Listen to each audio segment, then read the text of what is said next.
Ina mana, ina reo, nā kai hautu, nā kai mana, o te motu, me tāwhai ke tēnā koutou katoa, and Daja Zo Shang Hao.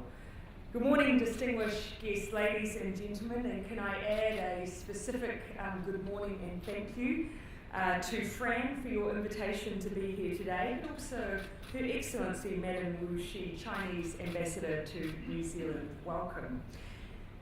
I'm delighted to see such a wide range of speakers and participants, including, of course, our Minister for Trade and Export Growth, David Parker, who will be following on from me this morning. And I think the wide participation at this morning's event reflects the depth and breadth of engagement between New Zealand and China's business communities.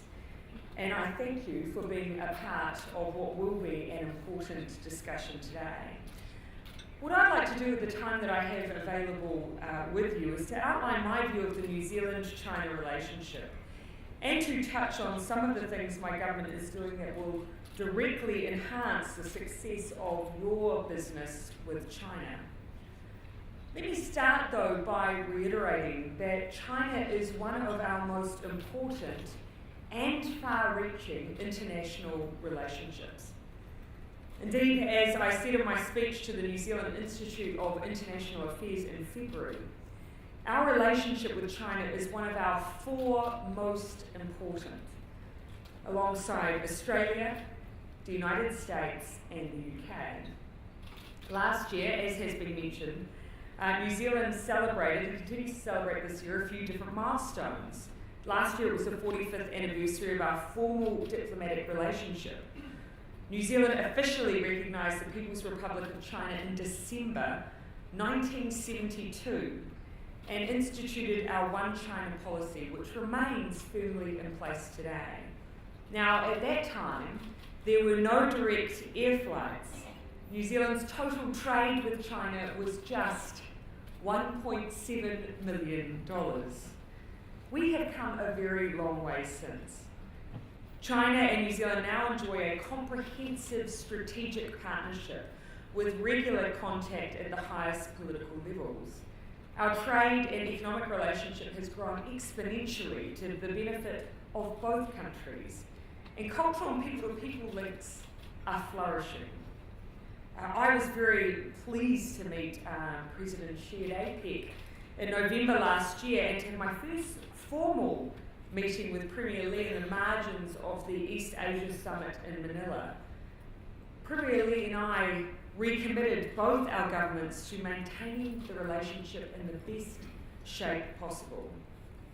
Now, as new ministers settle into their portfolios in China and New Zealand, the tempo of engagement is picking up quickly, starting appropriately enough with the Minister of Foreign Affairs, who will make an official visit to Beijing in the very near future.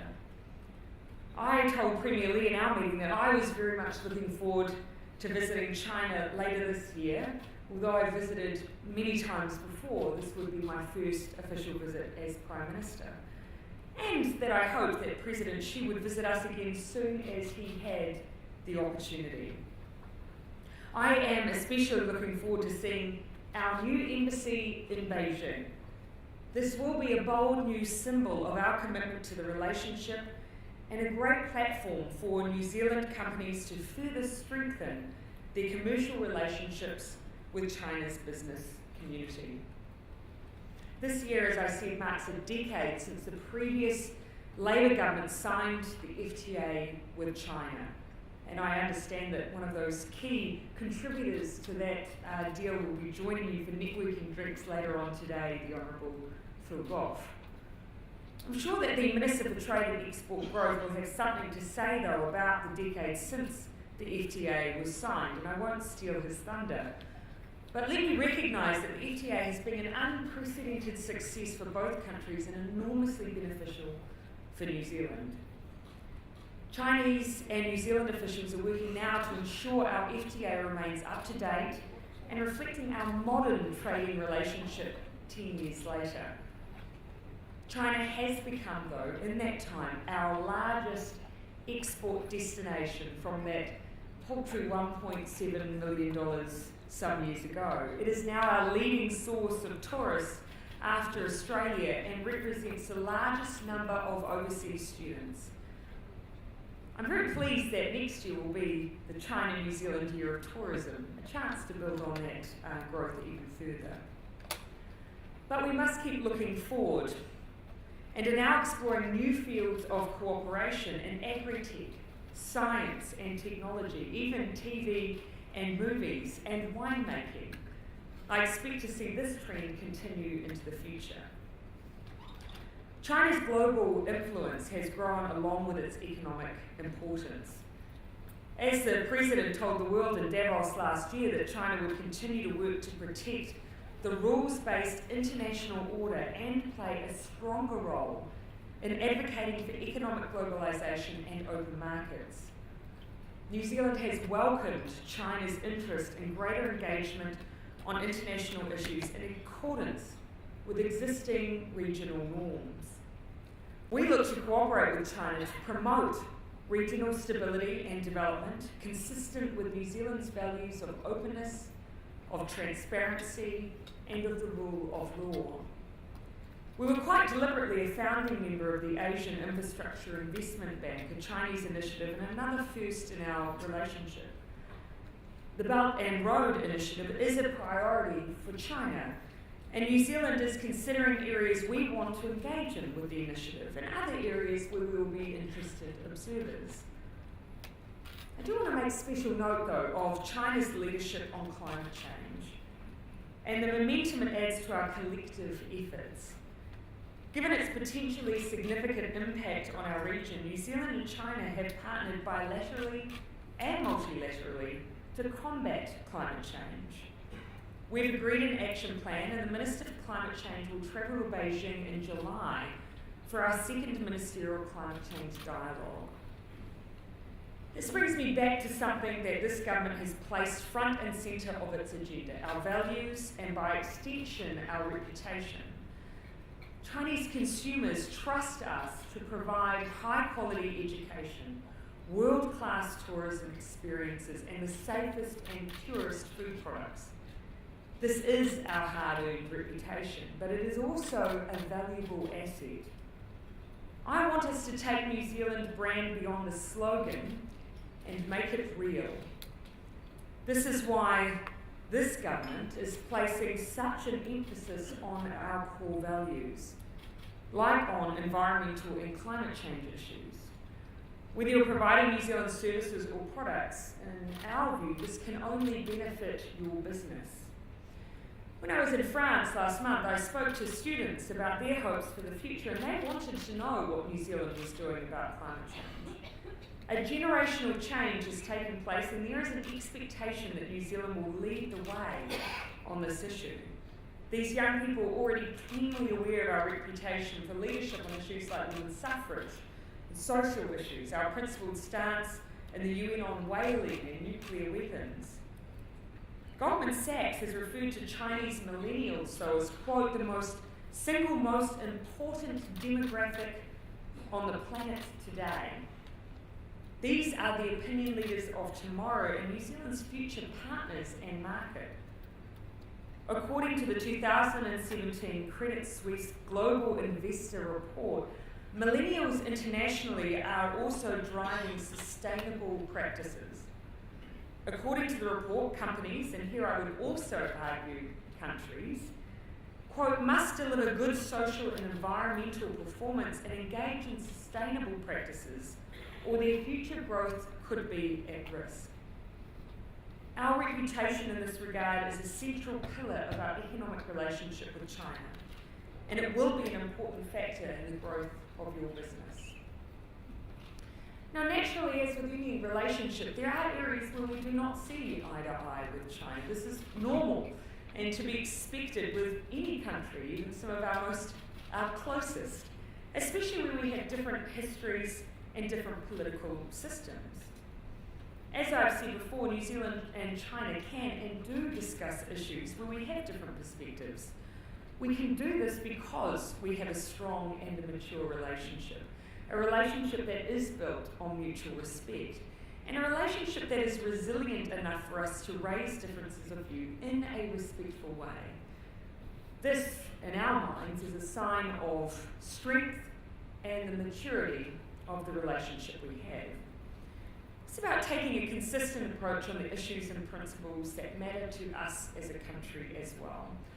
Our reputation as a leader on environmental issues, as a fair player internationally, as a defender of the international rules-based system, a system which privileges state sovereignty and dispute settlement on the basis of diplomacy and dialogue, is fundamental to who we are as a nation and as a society.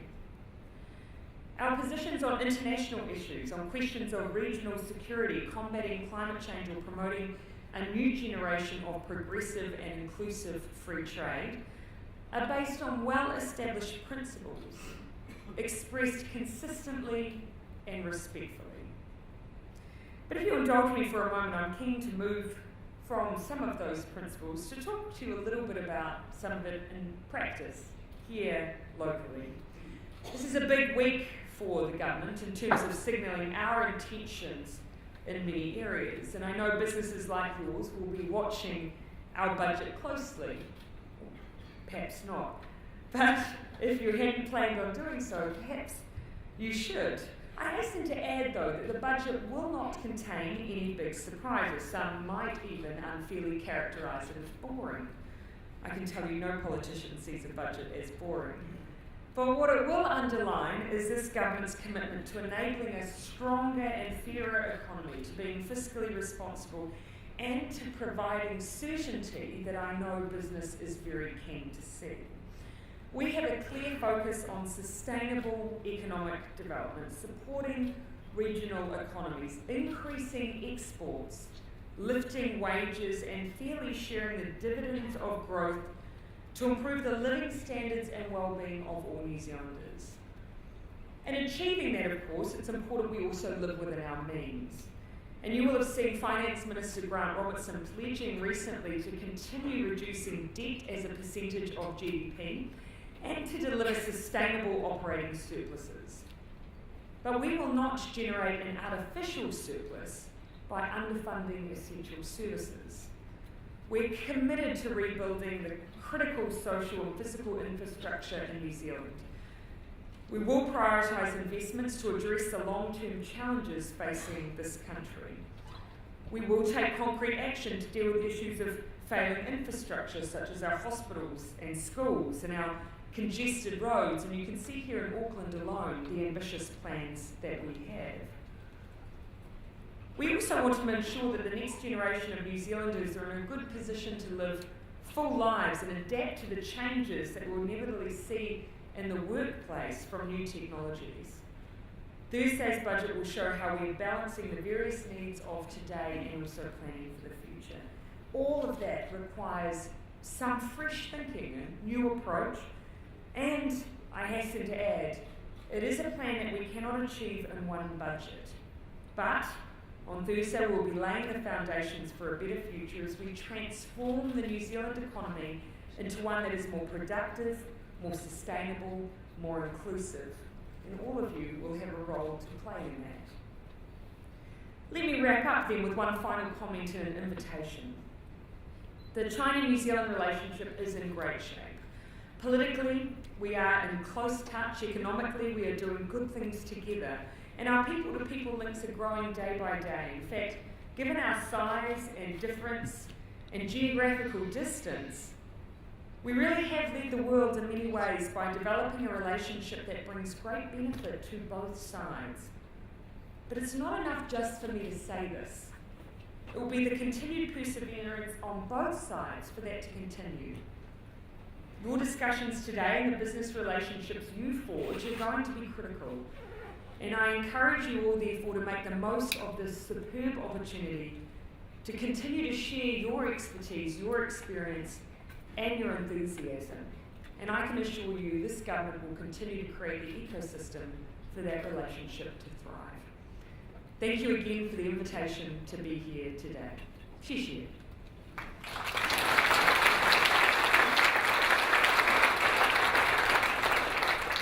Ladies and gentlemen, Prime Minister has kindly agreed to take some questions.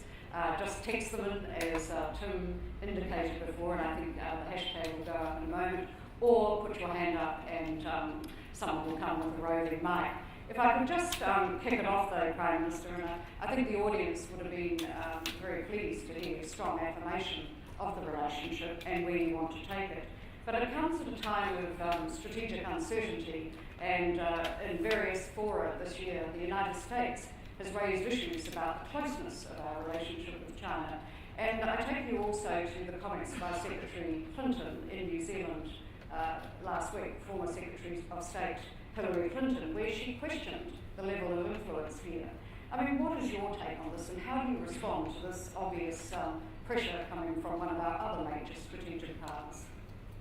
Yeah, this is obviously something that's, that has been discussed in an open frame. And what I would first and foremost say is that our relationships will be determined by our own independent foreign policy, regardless of the reflection of any other of our long-standing diplomatic relationships may have. And so those will be for us to determine.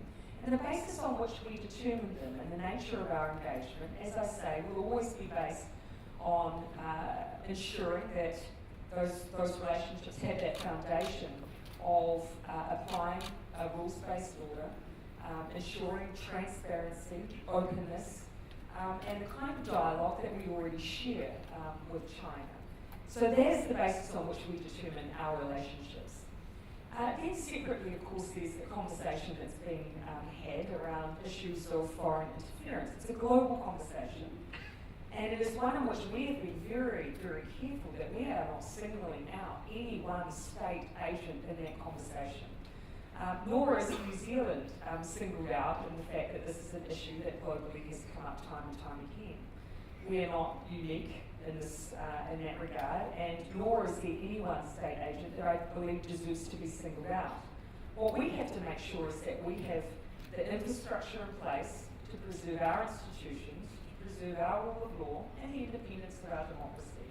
And we should be doing that regardless of any of the rhetoric that might surround us at any given time. I'll take you back, if I can, to comments made by Winston Peters on Q&A program earlier this year, and he was quite direct about the relationship with China, the things that he really thought ought to be addressed and amended, and some of it comes down to influence, what is happening in the Pacific. What is that message you want him to take to Beijing, however? I think actually when you talk about the Pacific, we need to start taking responsibility for our own relationship, regardless of the relationship the Pacific may have with others.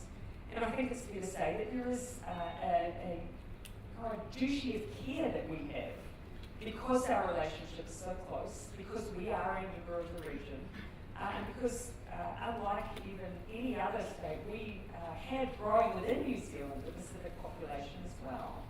And one of the questions that I think the Deputy Prime Minister has rightly raised is, given all of that, have we developed our personal relationship with the Pacific to the place it should be? And the answer is no.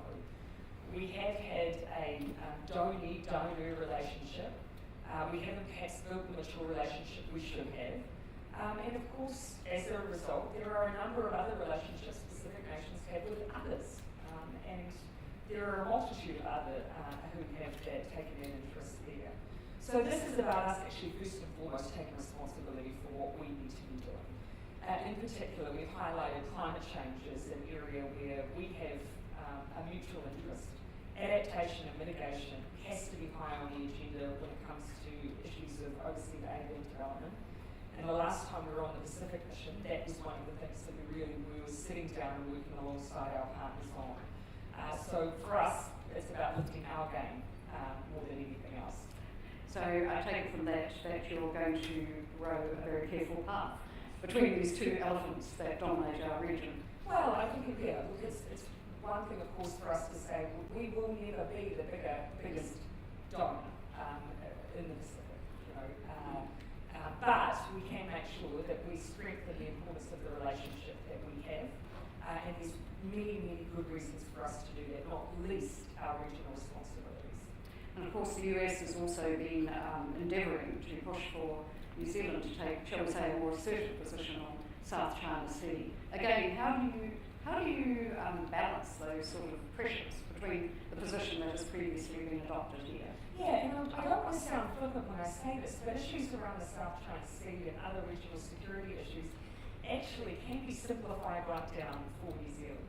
We take a position that is based on international law.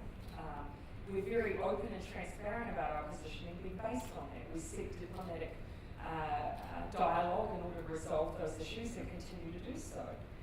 And so that's the same way that we've approached issues like the Belt and Road Initiative.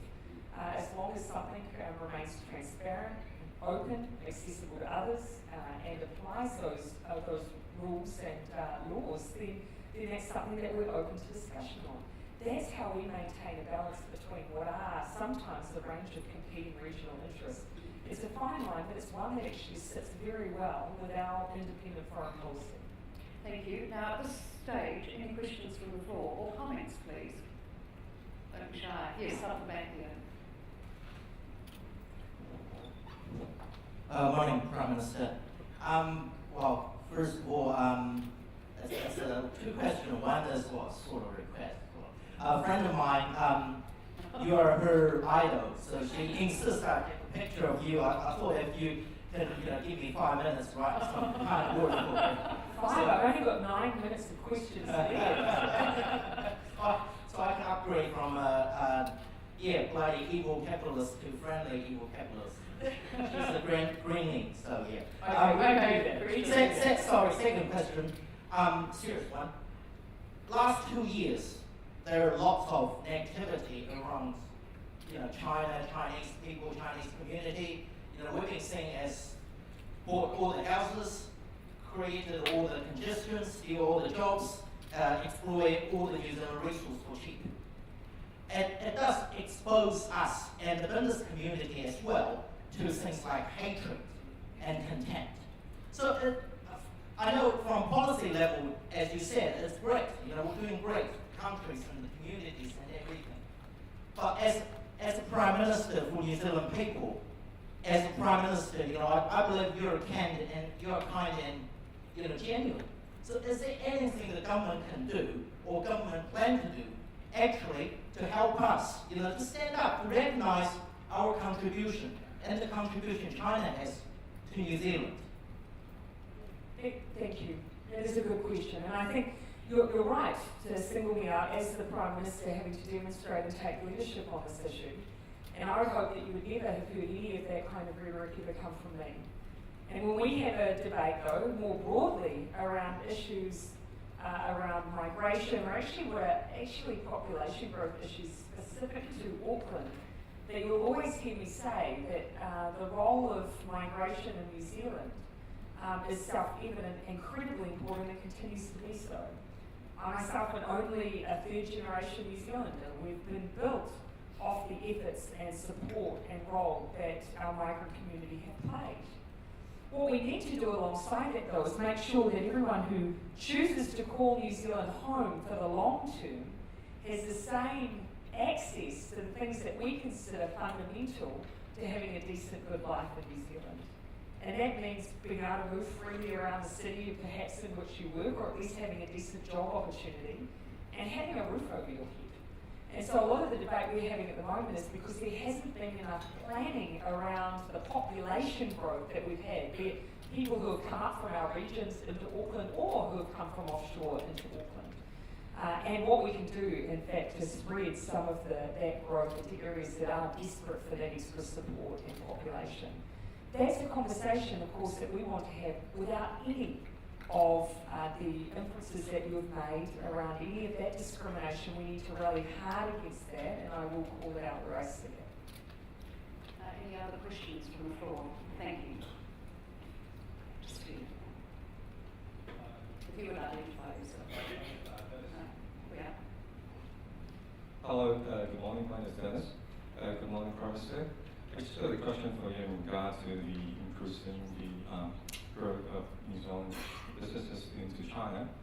What is the government doing in regard to encouraging and also educate the local business to use a Chinese payment like Alipay so they can increase their sales to export and market their product to China in order to compete with the rest of the world?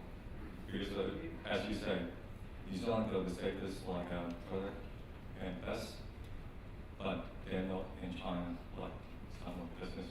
So what are the government doing to encourage and educate the local businesses more of it, so they can use the China's more payment like Alipay to increase their sales into China, so they can grow the revenue and grow the tourism and everything else in China from New Zealand. Thank you. Thank you. Of course, we can create the ecosystem and the environment, and that's of course the benefit that the FTA has brought us, and we've got an opportunity to make sure that we continue to upgrade that and make sure it's meeting all of those current and future needs.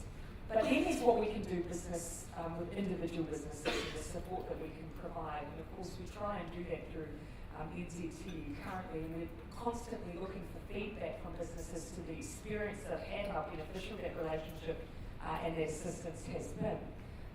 But we're also trying to learn more broadly about New Zealand businesses' first export experiences. We recently had our Trans-Tasman dialogue, and it's one of the things that Prime Minister Turnbull and I committed to, because something like upwards of 80% of our exporters export into Australia, and usually first. That's where we're getting the first signs of the experience of those New Zealand businesses having a go as exporters. Now, what are we learning about their experience in that first instance to support them into their second or third market? And so we want to make sure that we're picking up on those learnings, but I will also encourage anyone who's here who has learned from that experience, share those insights, because that's how we improve that business service that we're trying to provide through NZTE, and how we can also enhance and ensure we bring new businesses into those markets as well.